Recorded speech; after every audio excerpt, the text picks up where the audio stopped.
మనందరం బాధితులమే. ఎవరైతే మీరు చెప్పి దళితులు బాధితులే, అమరావతి రైతులు బాధితులే, పవన్ కళ్యాణ్ గారు బాధితులే, నేను బాధితుడే. రేపో ఎల్లుండో ఆలపాటి సురేష్ కుమార్ కూడా బాధితుడే.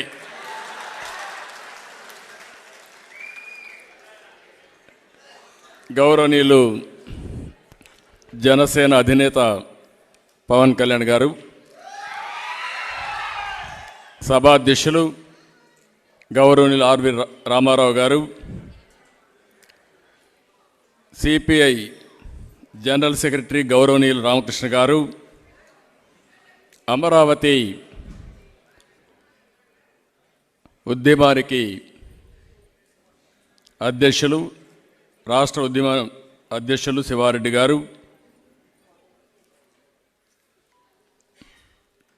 ముప్పాళ్ళ సుబ్బారావు గారు, పోతుల బాలకోటే గారు, ఈ పుస్తకాన్ని బ్రహ్మాండంగా ఒక మాటలో చెప్పాలంటే అందరూ ఈ పుస్తకాన్ని గురించి బాగా పోడారు, వాస్తవాలు చెప్పారు. కానీ ధైర్యంగా ముందుకొచ్చి 5 సంవత్సరాల్లో జరిగిన సంఘటనలు జరిగినట్టు చెప్పిన ఏకైక వ్యక్తి ఆలపాటి సురేష్ కుమార్ గారు. పేరు కూడా మనం చూస్తే ఈ పుస్తకం పేరు విధ్వంసం. ఇది కేవలం పుస్తకం కాదు, ప్రభుత్వాన్ని సమాజాన్ని దగ్గరగా గమనించిన ఒక జర్నలిస్ట్ ధర్మాగ్రహం. నేను చాలా స్పష్టంగా చెప్తున్నా, ధర్మాగ్రహం. అనేక పుస్తకాలు రాస్తూ ఉంటారు, రాస్తున్నారు కూడా, రాశారు, రాయిపోతారు కూడా. మనం కూడా చాలా పుస్తకాలు చదువుతూనే ఉంటాం.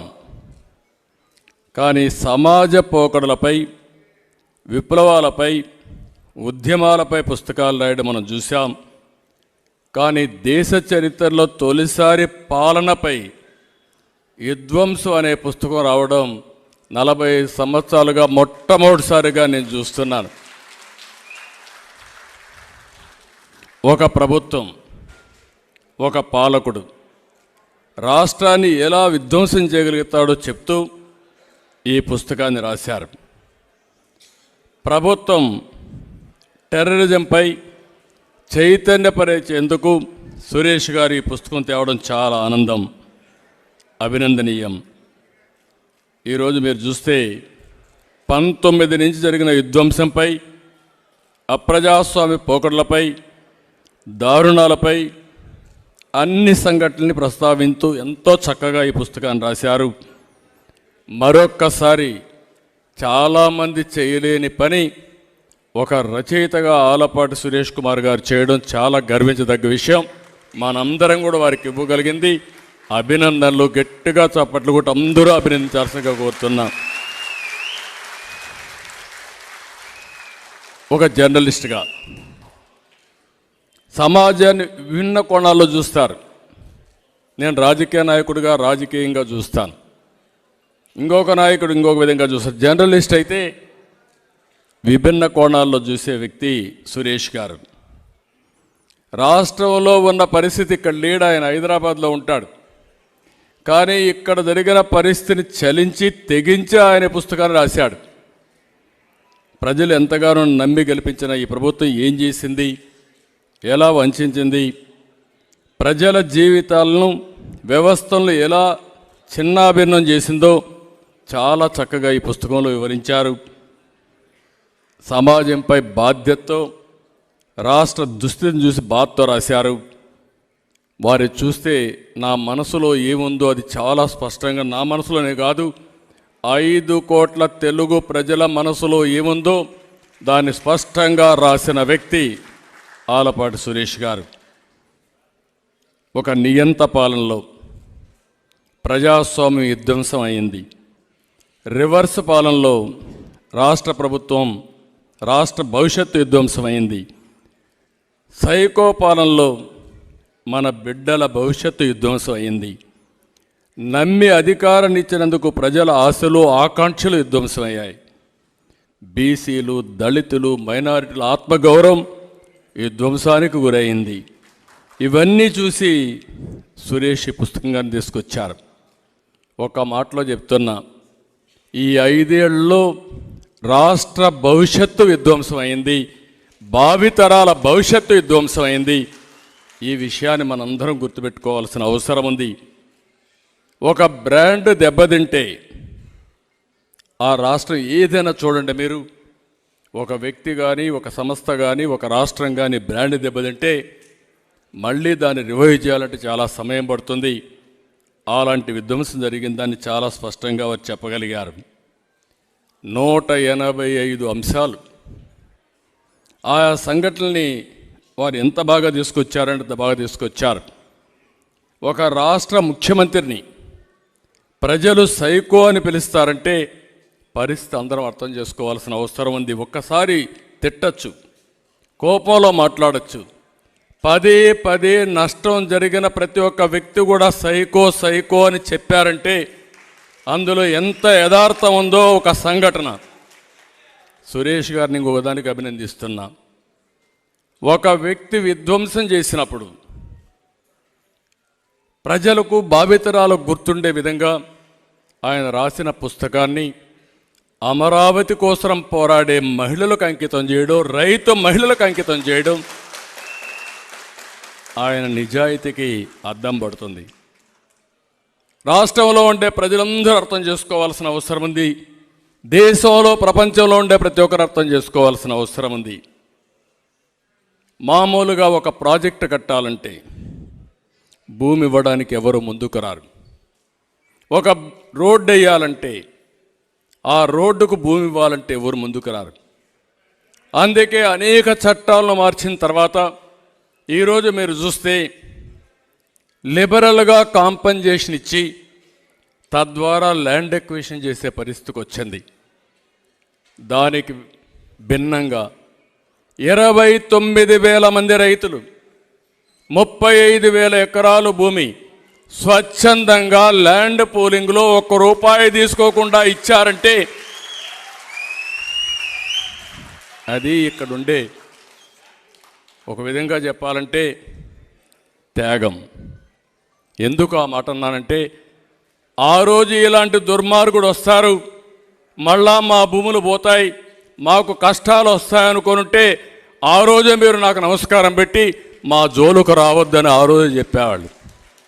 కానీ ఒకటే ఆలోచించారు, ఈ రాష్ట్రం బాగుపడాలి, ఈ రాష్ట్రం బాగుపడితే మేము కూడా బాగుపడతాం. స్వచ్ఛందంగా ముందుకొచ్చి అన్ని రాజకీయ పార్టీలు, అన్ని కులాలు, అన్ని మతాలు, అన్ని ప్రాంతాలు కూడా అందరూ కలిపి 35,000 ఎకరాలు ఇచ్చారు. అలాంటి మిమ్మల్ని పెట్టిన బాధ భవిష్యత్తులో శత్రువు కూడా రాకూడదని మనస్ఫూర్తిగా ఆకాంక్షిస్తున్నా. అలాంటిది మీకు ఈ పుస్తకం అంకితం చేశారు. నేను ఇక్కడ ఒక విషయం చెప్పాలి. అమరావతి దేవతల పేరు, దేవతల రాజధాని అమరావతి. ఆ రోజు అందరిని అడిగిన తర్వాత, అందరూ ఒప్పుకున్న తర్వాత అమరావతి పేరు పెడితే బాగుంటుందని అమరావతి పెట్టాం. ఒక్క విషయం మనం చూస్తే ఒక రాజధాని, ప్రజా రాజధాని కావాలని ఆ రోజు అన్ని దేవాలయాల్లో పూజ చేసి, అన్ని మసీదుల్లో పూజ చేసి, అన్ని చర్చిల్లో పూజ చేసి, పవిత్ర దేవాలయాలన్నింటిలో పూజ చేసి అక్కడ జలాల్ని, మట్టిని తీసుకొచ్చి ఈ ప్రాంతాన్ని పునీతం చేశాం. అంతమంది దేవతలు కూడా ఈ దుర్మార్గుడి చేతుల నుంచి ఈ యొక్క అమరావతిని కాపాడలేకపోయారంటే కనీసం ఆ విషయం సురేష్ గారు చెప్పగలిగారు. ఇంకొక విషయం మనం గుర్తుపెట్టుకోవాల్సిన అవసరం ఉంది. ఈ అమరావతి అనేది ఏదో ఇక్కడుండే రైతుల రాజధాని కాదు, రైతులకే కాదు. అక్కడ భూమి ఉంది. ఈరోజు ఆ భూమిలో కానీ రాజధాని కట్టుంటే ఈరోజు కొన్ని మీరు ఒకసారి చూసినప్పుడు ఈ ప్రాంతంలో, రాష్ట్రంలో ప్రతి ఒక్కరికి ఉపాధులు కల్పించే అవకాశం ఉండేది. కనీసం అమరావతిని మనం పూర్తి చేసిన తర్వాత ఈరోజు హైదరాబాద్లో నాకు బాగా జ్ఞాపకం, ఎన్నోసార్లు పవన్ కళ్యాణ్ గారు కూడా మేము మాట్లాడుకున్నాం. వారు కూడా నాకు గుర్తు చేశారు. ఆ రోజు హైదరాబాద్లో హైటెక్ సిటీ కట్టినప్పుడు అక్కడ భూమి విలువ ₹1,00,000. హైటెక్ సిటీ కట్టిన తర్వాత కోట్ల రూపాయలు పెరిగింది, అది వందల కోట్ల రూపాయలకు పెరిగింది. ఈరోజు ఒక్క అమరావతి కానీ ఈ 12 సంవత్సరాలు, ఈ 10 సంవత్సరాలు కానీ మనం చేసుంటే, అది ఒక షేప్కి వచ్చుంటే, మీరిచ్చినటువంటి భూమికి తగిన పరిహారం మీకు వచ్చేది. మీకు రావడం కాకుండా అమరావతి కట్టి కూడా ఒక 2,00,000 కోట్ల రూపాయలు ప్రభుత్వానికి ఆదాయం వచ్చే విధంగా మీరు భూమి ఇచ్చారు. అంటే ఆ 2,00,000 కోట్ల రూపాయలు నాదో, పవన్ కళ్యాణ్ గారిదో, ఈ కొండ అమరావతి రైతులది కాదు, రాష్ట్ర ప్రజల ఆస్తి. రాష్ట్ర ప్రజల ఆస్తిని విధ్వంసం చేశాడు. అదే అమరావతిలో బిల్డింగులు కనుక కడితే, అభివృద్ధి చేస్తే జిఎస్టీ వస్తుంది, ఇన్కమ్ ట్యాక్స్ వస్తుంది, ఉపాధి వస్తుంది, పర్చేసింగ్ కెపాసిటీ పెరుగుతుంది, దానిపైన ఆదాయం పెరుగుతుంది. ఈ 10 ఏళ్లలో లక్షల కోట్ల రూపాయల ఆదాయం పెరిగేది. ఆ ఆదాయం ప్రజా సంక్షేమ కార్యక్రమాలకు ఖర్చు పెట్టేవాళ్ళం. 5 ఏళ్లుగా 3 రాజధానులు, ఇప్పుడు 4వ రాజధాని. ఆ రాజధాని మళ్ళా హైదరాబాద్కు పోవాలని మాట్లాడుతున్నారు. సిగ్గు ఎగ్గు ఉంటే మనుషులైతే, అంటే నువ్వు దేహి అని నేను వచ్చేస్తా, నాకు ఇచ్చి అంటే ఇచ్చేస్తాను సిద్ధంగా ఉన్నారంటే ప్రజలు. అంటే ఏం మాట్లాడతాడో ఆ పార్టీ అంటే ఎదురుదాడి చేస్తే, విధ్వంసం చేస్తే ఎవరైనా భయపడిపోతారనే ఆలోచన తప్ప ఇంకోటి లేదు. కనీసం ఈ రాష్ట్రంలో ఇప్పుడు మాట్లాడుతున్నారు, మాకు ఒక అమరావతి, హైదరాబాద్ మారికి ఒక రాజధాని కావాలి, విశాఖపట్నం మారికి ఒక రాజధాని కావాలి, లేకుంటే బెంగళూరు మారికి ఒక రాజధాని కావాలి, లేకపోతే చెన్నై మారికి ఒక రాజధాని కావాలి. మళ్ళీ 10 ఏళ్ళు అయిపోయింది, కోర్టులో కూడా మేమేం చేయలేకపోయాం. మా విధానం 3 రాజధానులు, మళ్ళా తిరిగి వస్తే 3 రాజధానులు కాదు 4వ రాజధాని కోసం పోరాడతామని చెప్పే పరిస్థితికి వచ్చారంటే ఎంత నీచంగా ప్రవర్తించారో మీరు గుర్తుపెట్టుకోవాలి. ఈ పుస్తకం కూడా చాలదనిపిస్తుంది నాకు. ఆయన రాశారు కానీ పాపం విధ్వంసం కాదు ఇది. ఈ అరాచకానికి ఏ పేరు పెట్టాలని అర్థం కాని పరిస్థితి ఉంది. అందుకే నేను అన్నా ఒక సైకో విధానం అని. మామూలు వ్యక్తులు ఈ పని, మీరు ఉండేవాళ్ళు ఎవరిని అడుగుతున్నా, ఇలాంటి పనులు చేసి మళ్ళీ సమర్థించుకునే మనస్తత్వం ఎవరికైనా ఉందా అని మిమ్మల్ని అడుగుతున్నా. అది దీంట్లో ప్రత్యేకత. మన పుస్తకంలో చాలా స్పష్టంగా చెప్పారు. ప్రజావేదిక కూల్చి, నేను అక్కడ ఇల్లు ఆడనే ఉన్నా, సర్వ విధాలా ప్రయత్నం చేశాడు. నేను ఉండే అద్దె ఇంట్లో నుంచి నన్ను వెకేట్ చేయించడానికి 5 ఏళ్ళు ప్రయత్నం చేశాడు, కానీ ఆయన వల్ల కాలేదు. కడాన పక్కనుండే ప్రజావేదిక కూల్చి ఆ డెబ్రీస్ కూడా తీయకుండా అట్లనే పెట్టి, ప్రతిరోజు నేను దాన్ని చూసి బాధపడాలనే వ్యక్తిని ఏమనాలో మీరే ఆలోచించుకోవాల్సిందిగా మిమ్మల్ని కోరుతున్నా. అంటే నేను దాన్ని చూసి బాధపడాలి. నేనేమడిగాను, అక్కడ పక్కన ఒక ఇది ఉంది, ప్రతిపక్ష నాయకుడిని, దాన్ని నేను వాడుకుంటాను ఇమ్మని చెప్పి ఒక లెటర్ పెట్టాను. నాకు ఇవ్వకపోతే అది కావాలంటే ప్రభుత్వ కార్యక్రమాలకు వాడుకోవచ్చు, కానీ నేను అడిగాను కాబట్టి అడిగిన దానికి ఏ విధంగా నేను నిరూపిస్తానని రాష్ట్రం మొత్తం చూస్తూ ఉంటే ప్రొక్లైన్స్తో రేపు ఉదయానికి దీన్ని విధ్వంసం చేయాలని చెప్పిన వ్యక్తి ఈ సైకో ముఖ్యమంత్రి. ఆ విషయం మనం గుర్తుపెట్టుకోవాల్సిన అవసరం ఉంది. ఈరోజు ఇదే కాదు, ఇప్పుడే చాలామంది చెప్పారు. ఒక్క విషయం మీరు చూస్తే, ఏ ముఖ్యమంత్రి అయినా సరే, ఏ ప్రజాప్రతినిధి అయినా సరే, కడాన రాజకీయాల్లో ఉండే అధికారం రాదు. కానీ మా రామకృష్ణ గారు ఇప్పుడు మాట్లాడినా నా రాష్ట్రం ఇండస్ట్రీస్ రావాలని మాట్లాడతారు. ఇక్కడ ఉండే పిల్లలకు ఉద్యోగాలు రావాలని పోరాడతాం, ఉద్యమాలు చేస్తాం. అది మనందరం చేసే పని. వచ్చే ఇండస్ట్రీస్ని తరిమేసిన ఏకైక ముఖ్యమంత్రి నా సర్వీసులో 40 సంవత్సరాల్లో మొట్టమొదటిసారి చూశాను ఈ ముఖ్యమంత్రిని. ఎక్కడెక్కడో తిరిగా నేను. ఒక కియా మోటార్స్ తేవాలంటే సౌత్ కొరియాకు 3 సార్లు వెళ్ళా. మా సెక్రటరీని పంపించా.